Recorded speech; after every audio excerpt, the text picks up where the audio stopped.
parce que tout le monde ñëpp dañu nekk dans l'expectative par rapport justement à ces échéances là du 31 juillet normalement c'est ce qui est prévu donc dina xaw a compliqué trop Salma parce que kenn xamul fu ñu toll nii ñi ngi tamante dema Yewwi nee na moom day bokk par force bu Benno bokkee Benno nee na Yewwi du bokk Benoît Sambou moo ko wax sans la liste nationale te liste nationale bi dafa am problème par rapport ak kii bi respect de la pour non respect de la parité fële aussi waa Yewwi Askan Wi aussi ñi ngi naan waa kii waa Benno Bokk Yaakaar dañuy yokk seen nombre dañu def plus que li ñu leen demandé woon en termes de nombre de parrainage waa Yewwi aussi askan waa Benno tontu nañu nee nañu ñoom loolu du problème kenn terewul nga joxe un certain nga dépassé nombre de parrain bi parce que ñoom bés bu ñu demee ba téye parrainage yi ñoom li ñu si soxla rek la ñuy jël ba maximum bi après li si des ñoom ils le mettent de côté donc loolu du loolu mooy problème bi alors que Benno nee na alors que Yewwi Askan Wi nee na ñoom aussi mbir mi bu ñu fekkee ne dañ ko dépassé forcément seen liste tamit dañ ko war a folklore donc dina poser problème waa aar Sénégal bu ñoom Thierno Alassane Sall Thierno Bocoum le juge Dème et cetera ñoom tamit aussi nee nañu il faut que ñu respecter la loi parce que il faut absolument la respecter parce que nee nañu ku war a bokk da nga war a bokk yoon moo koy wax te ku warul bokk doo bokk. mais Aliou Sow lii nii surtout waa aar Sénégal li ñu wax opposition bi lu ñu wax pouvoir bi lu ñu wax ñu dem bay wax éventualité wu reporter li nga xamante ni moo di élection yi à vrai dire est-ce que du ku ci nekk li la arrangé rek nga nekk di wax jamono ji. Bah c'est un petit peu l'impression que j'ai moo tax des fois je retourne toujours à dire ce que je li may répéter tout le temps quand je dis que ni ils sont tous pareils ils ont que leurs intérêts hein. dañu daan wax ni les pays n'ont que des intérêts ils n'ont pas d'amis mais je pense que aussi les hommes politiques en général n'ont que surtout ceux qui sont ñi nga xam ne dañ leen jiital ci kaw en général ils n'ont que des intérêts ils n'ont pas d'amis fu ñu am seen intérêt la ñuy dem fu ñu amul seen intérêt du ñu fa dem parce que il faut juste voir aar Sénégal li ñu wax quand ils disent que ni ñoom dañu war a respecter n'importe comment parce que xam naa ni kii la ñuy tontu Aliou Tine bu donc Africa Jom Center la ñuy tontu bi parce que Aliou Tine dafa ne na conseil constitutionnel fexe ba indi ay décisions yoo xam ne dina équilibrer les choses mais conseil constitutionnel liggéeyam en réalité du indi ay solutions yoo xam ne mooy permettre pour ñu équilibrer les choses pour coow bañ fi am pour assurer la paix sociale ak yooyu conseil constitutionnel loolu du liggéeyam conseil constitutionnel liggéeyam moom mooy mu qu'il dise le droit maanaam li yoon wax mu lire ko avec la plus grande précision sachant que loi ay nit kese koy defar donc moom mooy leeral mbir mi en dernier ressort pour que définitivement tout le monde soit donc en accord parce que moom moo am toujours le dernier mot boobu mi ngi waa aar Sénégal ñoom Thierno Alassane Sall ñu ngi tontu en disant que ni ñun suñu yoon nekkul ci loolu li ñu intéressé wax dëgg yàlla du dara lu dul ñu dem élection mais ñoom aussi booy seet dans le fond pour ceux qui ne comprennent pas au Sénégal certaines kiiwu politique ay détails yoo xam ne il faut nga xam tuuti politique pour comprendre justement pourquoi ils se comportent comme ça je crois que ñoom aussi ils sont dans leur calcul parce que dañu ne waaw effectivement bu élection amee am na ñoo xam ne bu ñu leen ci dindee ñoom dinañ am plus de chance pour nekk député surtout que c'est une coalition boo xam ne aux yeux des Sénégalais même s'ils ne sont pas bien connus Sénégalais yi miinaguñ leen noonu am na benn espèce de crédibilité boo xam ne il faut la leur reconnaître donc loolu yëpp faisant ça fait que ñoom ñi ngi espérer ni bu ñenn ñi demul xëy na peut-être ñoom dinañ am chance pour am un certain nombre de députés qui pourraient peut-être leur donner l'occasion d'avoir un groupe parlementaire donc dans cet prochain hémicycle de l'Assemblée nationale. Aliou Sow man dama am ñaari question beneen bi mooy li ma jaaxal dama gis ni loi yi dafa bëri ñii dañuy indi ne loi bi ànd na ci loi bi àndu ci à un moment donné ñun après duñu comprendre fu ñuy teg suñu tànk beneen bi aussi tey bu ñu defee assemblée élection législative sans Yewwi ak Benno Bokk Yaakaar ban façon assemblée lañ war a am assemblée peuple Sénégal tout simplement parce que ay sénégalais ñoo dem ne dañu bëgg a nekk député c'est pas parce que Yewwi wala Benno Bokk Yaakaar nekkuñu candidat rek que forcément amuñu assemblée nationale am na ñeneen ñoo xam ne ñu ngi ci réew mi war nañu mën a nekk député et peut-être même sax peut-être est-ce que ce serait pas l'occasion pour que sénégalais yi xam ñeneen ñu bees ñoo xam ne ñu ngi fi et ils pourraient peut-être éventuellement faire de la politique autrement est-ce que loolu mënul nekk donc kenn xamul je crois que comme ni ma ko waxee rek Mamou ce sont les Sénégalais qui vont justement Sénégalais ñoo décider te ces Sénégalais ki leen war a décider loo liiral leen mbir mi ba jukki leen ci conseil ci constitution bi mooy structure boobu ñu naan conseil constitutionnel te kooku dinañ ko leeral ci ay fan yu néew maintenant est-ce que dañ ci d'accord ou est-ce que duñ ci d'accord mooy li ma doon wax rek Aliou Tine nee na ñu équilibré ce n'est pas on n'est pas conséquence loolu du liggéeyam conséquence liggéeyam moom mooy mu wax li xew exactement par rapport ak justement tous les considérants yi nga xam ne moom la war a mën a teg pour leeral sénégalais yi mais liggéeyam du pour équilibrer il faut que mu lire droit maintenant après bu fekkee dafa am ay erreur mën nañu jéem a xool nan lañ koy changer mais foofu nag la problème nar a amee parce que bu fekkee dañu nar a changer peut-être qu'il faut que ñu def éventuellement ay report. Mais changer pourquoi et puis Aliou Sow et man je me dis tey jii est-ce que c'est pas l'occasion sénégalais yi xool bu baax a baax taxawaayu politiciens yi nga xamante ni ñoo nekk Sénégal parce que quand ça les arrange dañuy dem élection quand ça les arrange pas dañuy war a reporter li nga xamante ni moo di élection yi wala ñu xoolaat li nga xam ne moom la ñu tënk ci constitution bi gis nañ depuis le début taxawaayu Barthélémy Dias mu dem bay xam ne ni que élection du am fii ak Yewwi bokkul ci élection yi gis nañ fi aussi kaddu yi nga xam ne récemment Dame Mbodj yëkkati na ko ak ki nga xamante ni moo di Cheikh Bara Dolly est-ce que yooyu yëpp bu ñu ko boolee tey waruñu def une analyse beaucoup plus globale ci suñu politiciens yi nga xamante ni tey ji ñooñu aspirer diriger ëllëg. ma doole foofu rek Aline Sow balaa ngaa door maanaam ci li Salma wax léegi dañu koy dëggal jamono ñi dañu toll foo xam ne ku ci nekk loi bu la neex ngay génne ñun balaa ñuy mën a dégg loi bu bees wala sax xam wala it sax dégg ci yenn loi yi nga xam ne nee nañ bokk nañu ci mbir mi balaa ñu koy xam ku nekk di xool lu lay arranger ci sa kanam te it dëmmante bi ñu gis ci politiciens yi nga xam ne ñu ngi xëccoo pour dem élection est-ce que doonul misaal boo xam ne ñun nee nañu pencum ndaw réew mi la ñu nekkal maanaam ndaw ñi la ñu nekkal assemblée nationale est-ce que lii du misaal buy wane ni ñoom bu ñu fa demee du ñu fa doxalee loo xam ne dina tegu ci yoon ci askan wi ndax ñi fi nekk nag jot na ñu jël leçon ci ñoom xam nañu fay teg ñan la xam nga il faut que question en réalité ce sur quoi on est en train de réfléchir ensemble là mooy lan moo war a doon finalement le rôle député député mooy lan loolu lañ fi wax finalement lan mooy rôle député est-ce que on a véritablement suñu ay vrais députés yoo xam ne gars yi dañuy ñëw pour liggéeyal suñu réew moi je ne pense pas qu'on puisse avoir véritablement ak suñu système bi nii dëgg-dëgg ay vrais députés mënul nekk quoi des députés comme ay El Hadj Diouf loo ko mënti wax ay députés lañu des députés comme Thierno Bocoum il a été très bon à l'Assemblée nationale des députés comme Ousmane Sonko il a été extrêmement bon à l'Assemblée nationale mais yooyu ay 10 lañu ci 165 députés les des ñëpp ils sont là pour justement la galerie ou pour justement le décor de l'Assemblée nationale ou de l'hémicycle mais ils ne sont pas là pour liggéeyal seen réew parce que en général je le dis bien en toute humilité peut-être man xamuma dara mais en tout cas ñoom xamuñu dara aussi c'est pire ils sont pires que tout parce que xamuñu lan mooy rôle u Assemblée nationale ba pare ni leen di falen bi déjà moo baaxul et moi j'ai toujours tendance à dire depuis des années une quinzaine d'années maa ngi koy wax ni Assemblée nationale ni fale député yi baaxul c'est vrai qu'il faut une rationalisation de la vie politique il faut que mu am une convergence de majorité entre le pouvoir exécutif et le pouvoir législatif pour que exécutif yi mën a dérouler normalement parce que lu mu mën a teg assemblée gars yi voté ko mais exécutif aussi warul am ay député xar yoo xam ne dañuy nekk ci biir assemblée nationale ne juste je suis là juste pour le président de la République et le patron de l'exécutif et puis le reste sama yoon nekku ci xam nga des députés comme ay Aliou Dembourou Sow xam nga moi je ne pense pas que ce soit des bons députés. borom jaasi gi dañ ko tuddee léegi c'est vrai que c'est trop drôle mais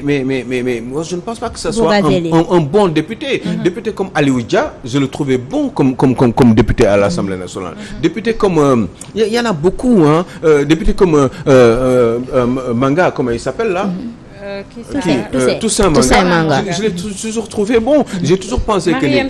Mariam Soda, la plus jeune députée, je la trouve très très très bon. Mais Sira Ndiaye pour man xamul dara. yaa ngi dégg boo xoolee y a beaucoup de gens yoo xam ne. dañoo bëri sax ñi xamul dara parce que duñu ay référence ci réew mi ñu lay dégg ci ay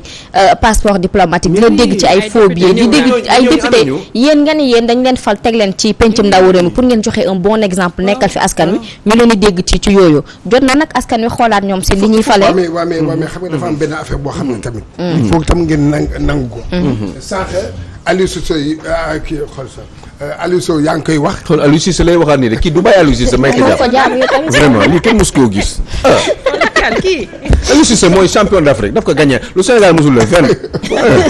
d'accord yow Aliou Sow yaa ngi koy wax fii sànq dégg nga maanaam kii bi système bi foofu la problème bi nekk ba c'est que sunu député yi ak sunu ministres yi dañ leen tënk xam nga ñoom xam na lañ fi war a nekkee way Macky Sall nee na way Macky Sall c'est bien Macky non mais c'est que depuis Senghor ba léegi looloo fi am dañ leen tënk boobu ñu leen tënk nag doomal dafa mel ni tey jii man mi bu may wax wala ma wax déedéet damay def il faut ma tudd kenn kooku moo lay wax lii ngay def suñu député yi noonu lañ mel ñoom xam nga lan la comme ni koy tubaab di wax fantoche man ay nit lañ yoo xam ne dégg nga ñoom daal dañ leen naan puusal ñu puus toogal ñu toog ñun député yooyu yenn député yooyu mu wax nag quelque yooyu mu wax ñooñu nag ñooñu ñooy vrai député député mooy koo xam ne yow sa xalaat da ngay dem indi sa xalaat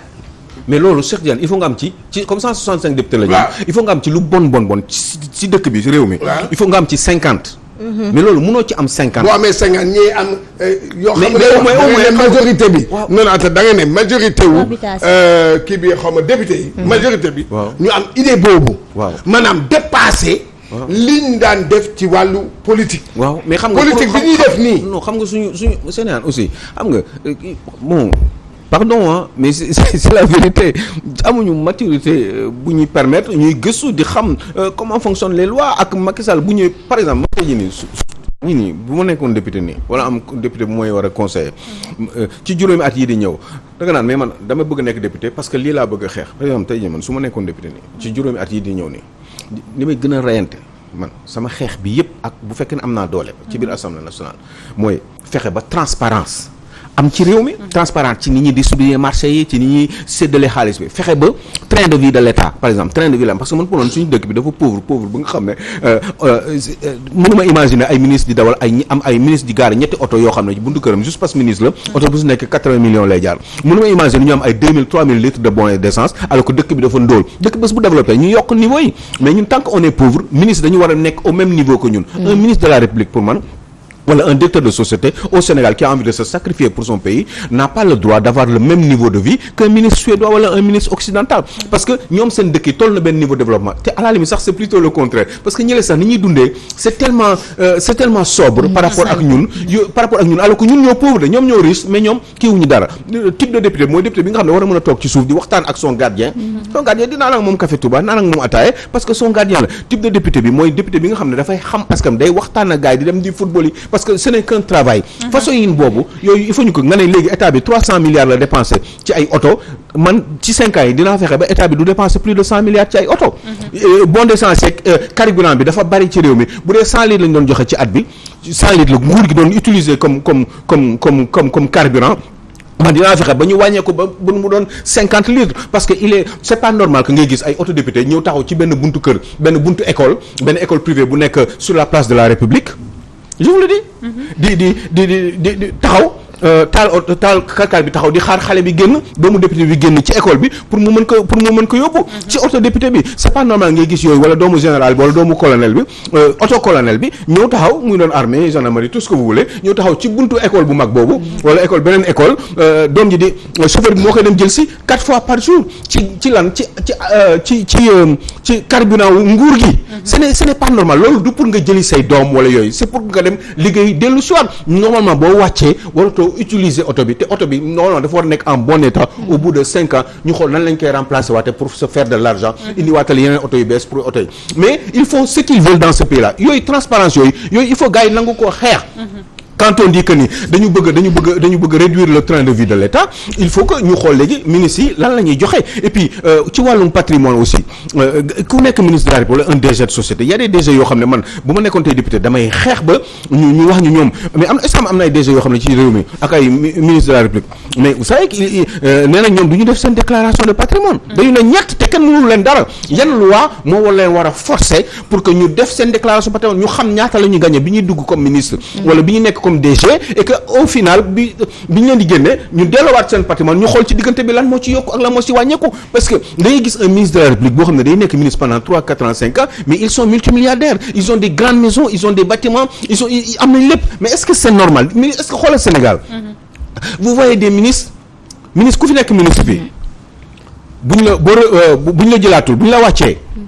mais doo liggéey dootoo liggéey parce que xam nga lu tax parce que dóor nga lu doy ba nga xam ne pendant tout le temps ngay lijjantewaat pour dellusiwaat ci nguur gi par voie démocratique wala par transhumance et bien moment boobu yëpp da ngay vivre hyper confortablement bu ñu laajee lan ngay liggéey nga ne consultant la man xaw ma loolu li ma xam mooy un ministre boo xam ne man oui ndeysaan c'est dommage parce que luy laa xam ci sama àdduna li ma gis mooy un ministre qui discute avec moi aujourd'hui il n'est plus ministre il est retourné à la poste parce que il est devenu poste dafa amoon benn spécialité ci à la poste parce que dafa amoon liggéey il est contrôleur à la poste wala yu demee noonu wala inspecteur des PTT il a été ministre pendant un moment man gis naa yooyu mu paree nekkatul ministre mu delluwaat si mu doon liggéey ci même poste bi à 10 kilomètres mais fii ministre est-ce que mos ngeen ma gisal ministre de la République bu liggéey ba ñu wàccee ko mu doonte ñaari at la de bu doonte juróomi at mais dootul liggéeyati ba muy amaat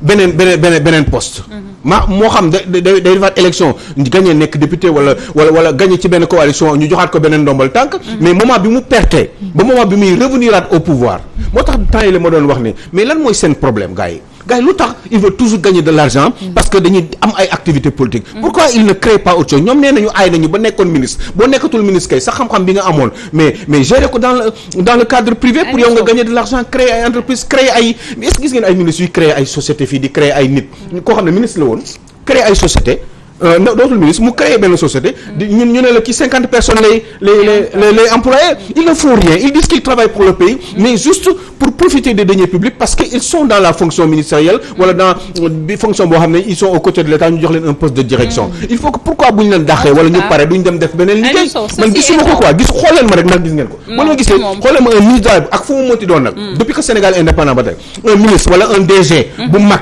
ñu daaneel ko liggéeyatul wala partem daanu mu dem def leneen. ñu tourné waat ci liggéeyam. je sais pas moi une idée comme ça qui me vient à l'esprit parce que man lu ma xalaat laay wax. Modou Diagne Fada par exemple bi mu nekkee bi nga gagné bi Macky Sall gagné. ba muy dellu soit ci Macky Sall. mu jox ko Sonacos Modou Diagne Fada moment boobu lan la doon liggéey. Qu'est-ce qu'il faisait comme travail. xam nga c'est ça mënoon naa leen jox yenn exemple on n'a pas le temps ce sont des gens voilà ñooñu lan la ñuy job xam nga c'est ça ce sont des gens ils vivent des deniers publics dañuy dóor bu bari ba nga xam ne bu ñu toogee après ils croisent les bras ils vivent hyper confortablement ils attendent seen beneen moment wala beneen opportunité pour delluwaat ci nguur gi du ñu créer entreprise du ñu def dara amuñu benn njëriñ donc il faut que ñu changer mentalité yooyu c'est extraordinaire d'état d'esprit xam nga leçon de ce qui se passe au Sénégal liggéey quoi ci yan anam la ñuy tànn. il faut ñu jël des parce que yàlla wan nañu xanaa ñun ñu bañ a yeewu wala xool jàngat si li nga xamante ne juste rek 30 secondes pour nga wax comprendre rek ni boo gisee gars yi yenn gars yi di xeex ñii di xeex nii ci position yi pour nekk député xam nga ci pouvoir bi sax mën nañ la génne ci benn liste parce que espère nga après mais ki la génne ci liste bi mën na la jox benn poste de responsabilité mais ci kii bi ci opposition bi ñoom dañ koy reyante ba di tegante ay jël ci seen biir parce que tout simplement loolu rek la ñu am loolu moo leen gën a wóor parce que man par exemple je suis embêté mais du Khalifa Sall kese mais Barthélémy Diaz aussi ak li mu waxoon ci mairie ba yëpp ak yooyu qu'est-ce qui s'est passé en temps lan la xam ci xolam ak ci xelam mu naqari ko te waxu ko moi j'ai des idées Khalifa Sall moom lañ joxoon moom lañ dénkoon